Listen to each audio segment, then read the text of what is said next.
Hello friends, स्वागत है आप सभी का आज के इस फिर से एक नई वीडियो में।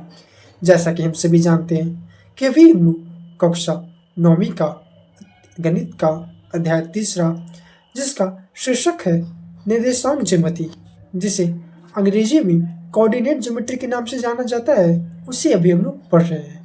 तात्पर्य यह है कि आज के इस वीडियो में हम पूरा का पूरा उदाहरण देखने वाले हैं, जिससे कि जो भी अब तक हमने पढ़ा, जिसके बारे में भी हमने पढ़ा, जिस कॉन्सेप्ट के बारे में हमने चर्चा किया, वह सारा कॉन्सेप्ट आपको इन उदाहरण के माध्यम से जो आज हम चर्चा करेंगे उससे आपको और भी क्लियर हो जाएगा।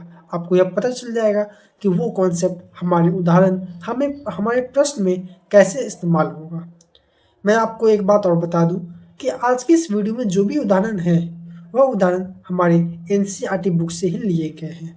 इसलिए उम्मीद करता हूं कि यदि आप यह वीडियो देख रहे हैं तो आप साथ साथ अपने एनसीईआरटी बुक भी लेकर बैठ सकते हैं, और जब भी स्क्रीन पर आपको प्रश्न दिखे तो आप वीडियो पॉज कीजिएगा और इसे अपने से सबसे पहले हल करने का प्रयास कीजिएगा। इससे आपको अच्छी तरीक़ा से समझ में आएगा। जब आपका प्रश्न हल हो जाएगा तब आप वीडियो रिज्यूम करके रीप्ले करके इसका सॉल्यूशन देख सकते हैं। तो चलिए शुरुआत करते हैं हम लोग आज के इस पहले उदाहरण से, जो कि आपके स्क्रीन पर नज़र आ रहा है। देखिए, अभी आपको अपने स्क्रीन पर कुछ प्रश्न तो नज़र नहीं आ रहा होगा, लेकिन हाँ, आपको एक डायग्राम, एक फिगर जरूर नज़र आ रहा है, जहाँ पर आपको एक कार्तीय तल को दर्शाया गया है, एक ग्राफ पेपर को दर्शाया गया है, जहाँ पर कुछ एक्स एक्सिस और वाई एक्सिस बनाए गए हैं। और उसी में यदि आप इसे और ध्यान से देखोगे तो आप देखोगे कि यहाँ पे कुछ एम पॉइंट है, यहाँ बी है, यहाँ पे एस आप देख सकते हो, यहाँ पे एल है, और कुछ इस प्रकार का आपको डायग्राम अपने स्क्रीन पर नज़र आ रहा होगा। लेकिन इस डायग्राम से हमारा प्रश्न क्या है? तो चलिए आप सबसे पहले ये डायग्राम वीडियो पॉज करके अच्छी तरीके से देख लीजिए। हालांकि यह डायग्राम आपके एनसीईआरटी बुक में भी है, इसलिए यदि हम स्लाइड आगे बढ़ाते हैं तो आप अपने एनसीईआरटी बुक का भी रेफरेंस ले सकते हो। देखिए, इसी डायग्राम के बेसिस पे हमारा एनसीईआरटी एक प्रश्न पूछ रहा है, और वह प्रश्न यह है कि आकृति 3.11 को देखकर निम्नलिखित कथनों को पूरा कीजिए। यानी कि यहाँ पे ये आकृति 3.11 है, इस फिगर का नाम 3.11 दिया गया है। तो कह रहा है कि इस फिगर को ऑब्जर्व करना है, देखना है अच्छी तरीक़ा से, और इसी फिगर के बेसिस पे, इसी डायग्राम के बेसिस पे आप सभी को यहाँ पर ये जो सारे प्रश्न दिए गए हैं इसे हल करना है। ये प्रश्न एक प्रकार का फिल इन द ब्लैंक्स का है, जहाँ पर आपको इस प्रकार का दिए गए हैं, इस प्रकार का आपको ब्लैंक्स दिए गए हैं। यहाँ पे आप देख सकते हैं सारे प्रश्न में आपको कहीं ना कहीं ब्लैंक्स मिलेंगे। इन सभी ब्लैंक्स को आपको अपने आंसर के जरिए भरना है। तो सबसे पहला वीडियो पॉज कीजिए, इन सारे प्रश्नों को अच्छी तरीक़ा से पढ़िए, फिर इस फिगर की तरफ जाइए और इन सभी ब्लैंक्स को भरिए। तो उम्मीद करता हूँ कि आप सभी ने ऐसा किया होगा। अब हम लोग चलते हैं इसके सॉल्यूशन की तरफ। देखिए, हमारा पहला प्रश्न क्या कह रहा है कि बिंदु बी का भुज और कोटि क्रमशः ब्लैंक और ब्लैंक है, अतः बी के निर्देशांक ये है। देखिए, यहाँ पे हमने पिछले वीडियो में पढ़ा था कि भुज और कोटि किसे कहा जाता है। भुज यानी कि जो भी हम लोग नंबर के कोऑर्डिनेट के एक्स कोऑर्डिनेट जो लिखते हैं उसको हम लोग क्या कहते हैं, भुज। और कोटि किसको कहते हैं, यानी कि जो भी हमारा संख्या का वाई कोऑर्डिनेट होता है उसको हम लोग क्या कहते हैं, कोटि। इसको डिटेल चर्चा हमने पिछले वाली वीडियो में आपको किया है। तो चूंकि यहाँ पे पूछ रहे हैं बी का, बिंदु बी का भुज और कोटि क्या है, तो हम लोग यहाँ से बहुत ही आसानी तरीका से यहाँ से निकाल सकते हैं। यहाँ पे यदि हम देखें तो हमारा पॉइंट बी कुछ यहाँ पे है। यदि हमें इसका भुज यानी कि एक्स कोऑर्डिनेट और कोटि यानी वाई कोऑर्डिनेट निकालना चाहे, तो हमने आपको पिछले वीडियो में सिखाया था कि जब भी हमें किसी भी बिंदु का भुज या कोटि, या कहिए कि उसका कोऑर्डिनेट ही आपको निकालना हो, तो आपको सबसे पहले यह करना है कि इस बिंदु से आपको एक्स एक्सिस पे और वाई एक्सिस पे एक सीधी रेखा खींच देनी है। जैसे कि आप यहाँ पे देख सकते हैं कि यहाँ पे डॉटेड लाइन्स पहले से खींची गई है। यहाँ पे आप देख सकते हैं यहाँ डॉटेड लाइन से इस फिगर में पहले से खींच के दी गई है आपको। हालांकि यदि आप इसे अपने से करना चाहते हो तो आप यहाँ पे मान लीजिए पॉइंट बी है, तो यहाँ से सबसे पहले आप एक लाइन वाई एक्सिस पे सीधी रेखा खींचना है आपको, और फिर बी से एक्स एक्सिस पे सीधी रेखा खींचना है। और जहाँ पे ये लाइन एक्स एक्सिस में मीट करेगी, एक्स एक्सिस को जहाँ पे इंटरसेक्ट करेगी, वो जो पॉइंट होगा वही आपका भुज हो जाएगा, यानी कि एक्स कोऑर्डिनेट हो जाएगा। उसी प्रकार से जो लाइन आपने सीधी रेखा जो वाई एक्सिस तक से खींची है, वो लाइन जहाँ कहीं भी वाई एक्सिस पे इंटरसेक्ट करेगा वह पॉइंट उस बिंदु का हमारा कोटि हो जाएगा, यानी वाई कोऑर्डिनेट हो जाएगा। तो चूंकि यहाँ पर हमारा पहले से सारे पॉइंट के लिए आप देख सकते हैं एक डॉटेड लाइन प्रोवाइड किया गया है, तो यहाँ पर थोड़ा सा हमें समय बचत होगा और हम डायरेक्ट इसको ऑब्जर्व करके इसका आंसर लिख सकते हैं।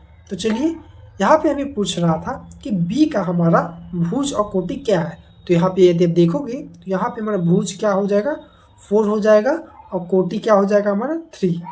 यानी कि यहाँ पे लिखा जाएगा कि हमारा बिंदु बी का भुज और कोटि क्रमशः यहाँ क्रमशः मतलब रिस्पेक्टिवली होता है कि पहले ये हमें भुज पूछा गया है तो पहले यहाँ पे हम भुज लिखेंगे, और कोटि हमें इसके बाद पूछा गया है तो कोटि हम इसके बाद लिखेंगे। तो हमारा भुज क्या निकला था 4 और कोटि हमारा क्या निकला था 3।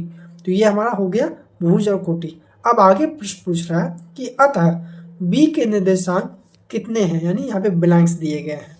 हमने आपको पिछले वीडियो में यह भी सिखाया था कि जब हमारे पास किसी भी बिंदु का भुज और कोटि, कहने का तात्पर्य यह है कि जब हमारे पास किसी भी बिंदु का कोऑर्डिनेट पता हो तो वहाँ से उस बिंदु का निर्देशांक बहुत ही आसानी तरीके से निकाल सकते हैं। जैसे हमें यहाँ पे भुज और कोटि दोनों पता है, तो हम लोग कोऑर्डिनेट यानी निर्देशांक निकालने के लिए क्या करते हैं, तो सबसे पहले हम ये ब्रैकेट लगा देते हैं जो कि यहाँ पे पहले से लगाया गया है, आप देख सकते हैं। और उसके बाद उस ब्रैकेट के अंदर में सबसे पहले हम भुज को लिखते हैं। यहाँ पे हमारा भुज क्या था 4, तो हमने 4 लिखा। उसके बाद यहाँ पे आप देखिए, गौर से देखिए, यहाँ पे कॉमा लिखा हुआ है, तो कॉमा। उसके बाद कॉमा के बाद हम लोग क्या लिखते हैं, कोटि। तो कोटि यानी कि वाई कोऑर्डिनेट, तो वो वाई कोऑर्डिनेट हमारा कितना था 3, तो 3 हमने लिख दिया। और चूंकि यहाँ पे पहले से ब्रैकेट लगाया हुआ है, हालांकि हम लोग जब भी निर्देशांक लिखते हैं तो इसे क्लोज ब्रैकेट में ही लिखते हैं। तो यहाँ पे आपको ब्रैकेट लगाने की आवश्यकता नहीं है क्योंकि यहाँ पे ब्रैकेट पहले से लगा के दिया गया है। तो ये जो हमारा आया ये हमारा क्या आ गया, हमारा बिंदु बी का निर्देशांक हो गया। उसी प्रकार से हम यहाँ पे बिंदु एम, बिंदु एल और बिंदु एस का भी निकाल सकते हैं। उम्मीद करते हैं कि आपको पहला प्रश्न अच्छी तरीके से समझ में आ गया होगा, और इसके बाद जो भी ये 2, 3, 4 दिया गया आप इसे निकाल सकते हो। हम यहाँ पे आपको NCERT के द्वारा प्रोवाइड किए गए आंसर को भी दिखा देते हैं आपकी कंफर्मेशन के लिए कि आप यदि अपने से ये सारे सेकंड, थर्ड, फोर्थ का आंसर निकालोगे तो मिलाने के लिए कि ये आपका सही निकला है कि नहीं निकला है।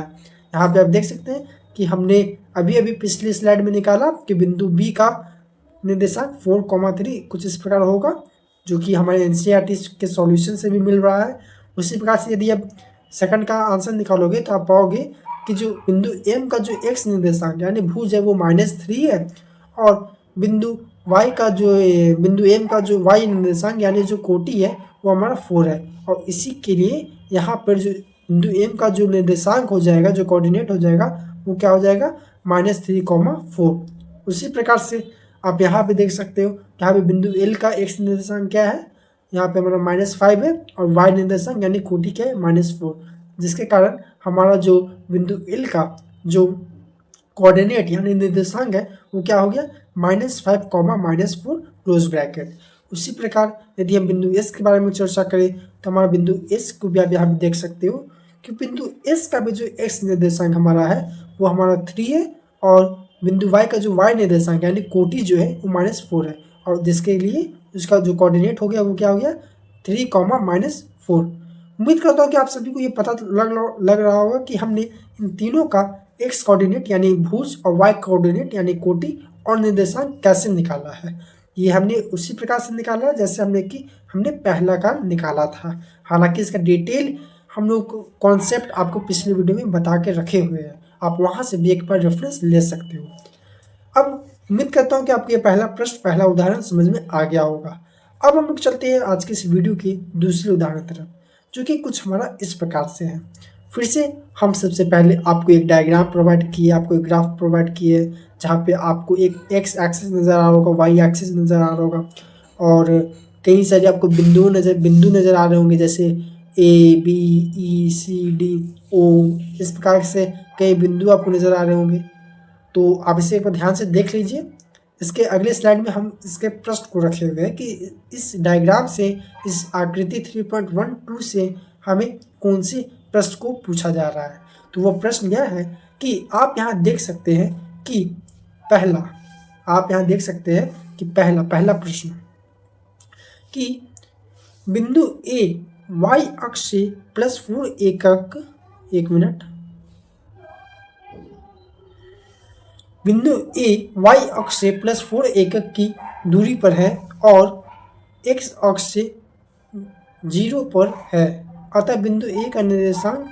अच्छा, ये हमारा सॉल्यूशन है, सॉरी फॉर मिस्टेक।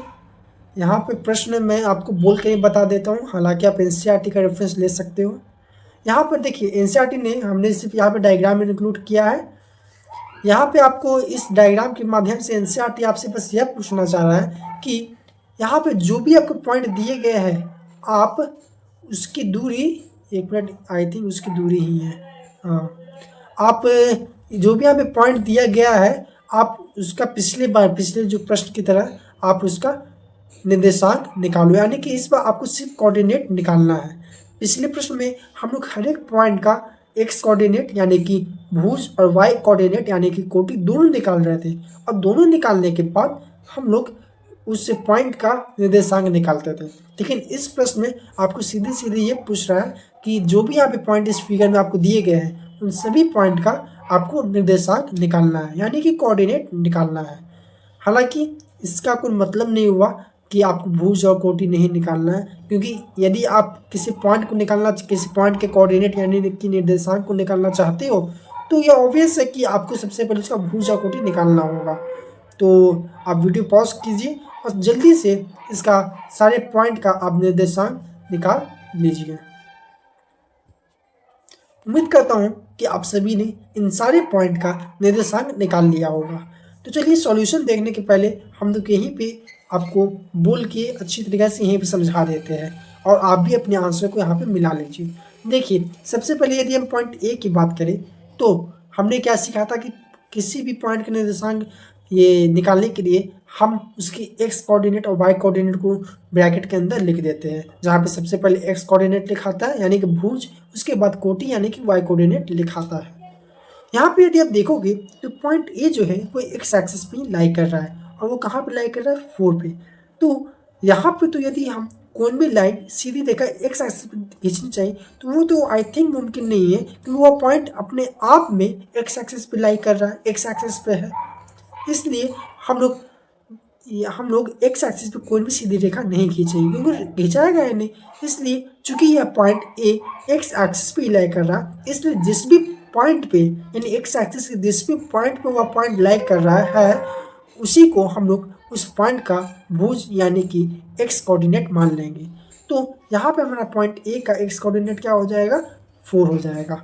अब यहाँ पे यदि आप देखें तो हम लोग वाई कोऑर्डिनेट के लिए क्या करते थे कि दिए गए पॉइंट से एक सीधी रेखा वाई एक्सिस पे ड्रा करते थे। तो यहाँ से यदि हम पॉइंट ए से एक सीधी रेखा वाई एक्सिस पे ड्रा करेंगे, तो यहाँ कहाँ पे कट करेगा, तो यह 0 पे कट करेगा। तो जहाँ भी कट करता है वो हमारा क्या हो जाता है, वाई कोऑर्डिनेट यानी कि कोटि। तो इस पॉइंट यानी पॉइंट ए के लिए हमारा कोटि क्या हो गया, 0, यानी कि पॉइंट ए का हमारा निर्देशांक क्या हो जाएगा, 4,0। उसी प्रकार से मैं सारे पॉइंट का डिटेल में नहीं जाऊंगा, क्योंकि हमारा समय भी लिमिटेड है, इसलिए यह प्रश्न सेम टू सेम वैसा ही है।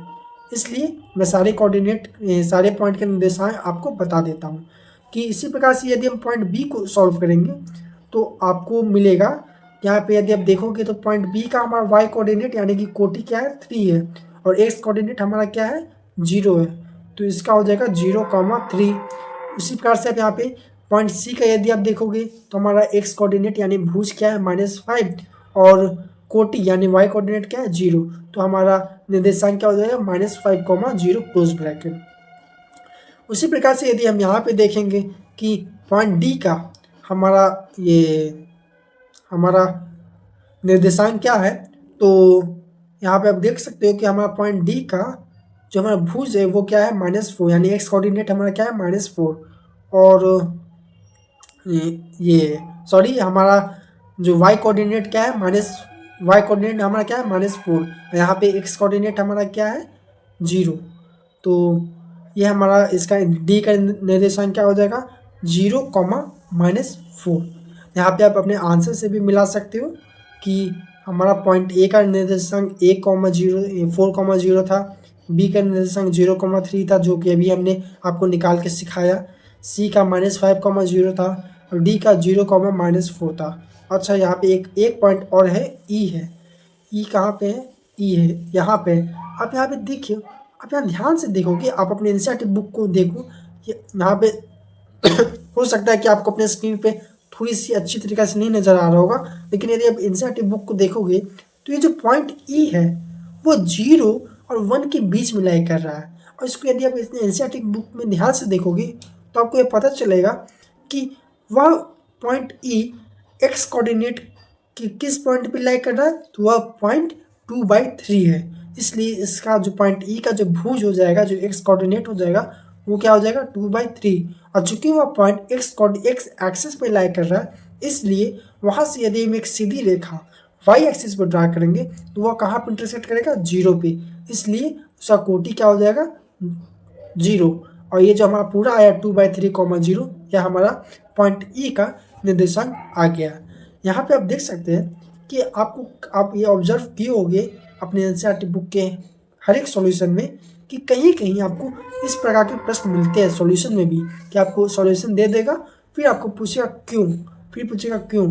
तो ये सिर्फ इसीलिए नहीं, ऐसे नहीं पूछ देता है कि क्यों, ऐसी सुंदर बनाने के लिए नहीं पूछता है, यह आपके माइंड क्रिटिकल थिंकिंग को बढ़ाने के लिए पूछता है, आपको अधिक सोचने पर मजबूर करने के लिए पूछता है, ताकि आप जो भी सीखे हो आप इस दिए गए आंसर पे, इस दिए गए प्रश्न पे अप्लाई कर पाते हो कि नहीं।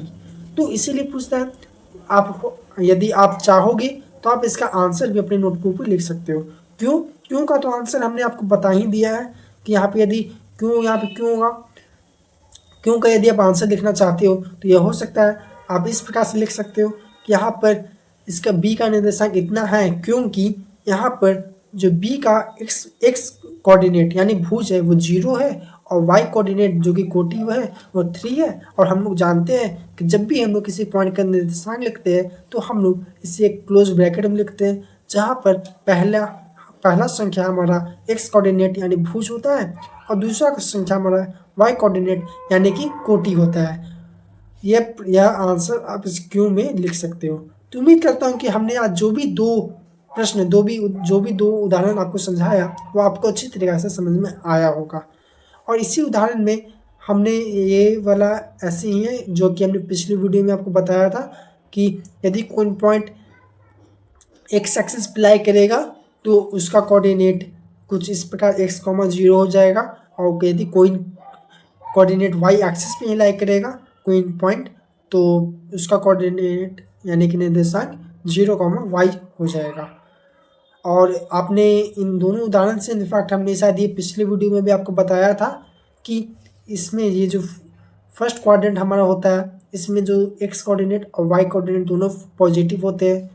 जो सेकंड कोऑर्डिनेट होता है हमारा उसमें हमारा जो पहला ये एक्स कोऑर्डिनेट होता है वो नेगेटिव और दूसरा जो वाई कोऑर्डिनेट होता है वो पॉजिटिव होता है। उसी प्रकार से जो हमारा तीसरा क्वाड्रेंट होता है उसमें दोनों एक्स और वाई कोऑर्डिनेट हमारा नेगेटिव होता है, और हमारा लास्ट फोर्थ क्वाड्रेंट में जो हमारा ये एक्स कोऑर्डिनेट होता है वो पॉजिटिव और वाई कोऑर्डिनेट क्या होता है नेगेटिव।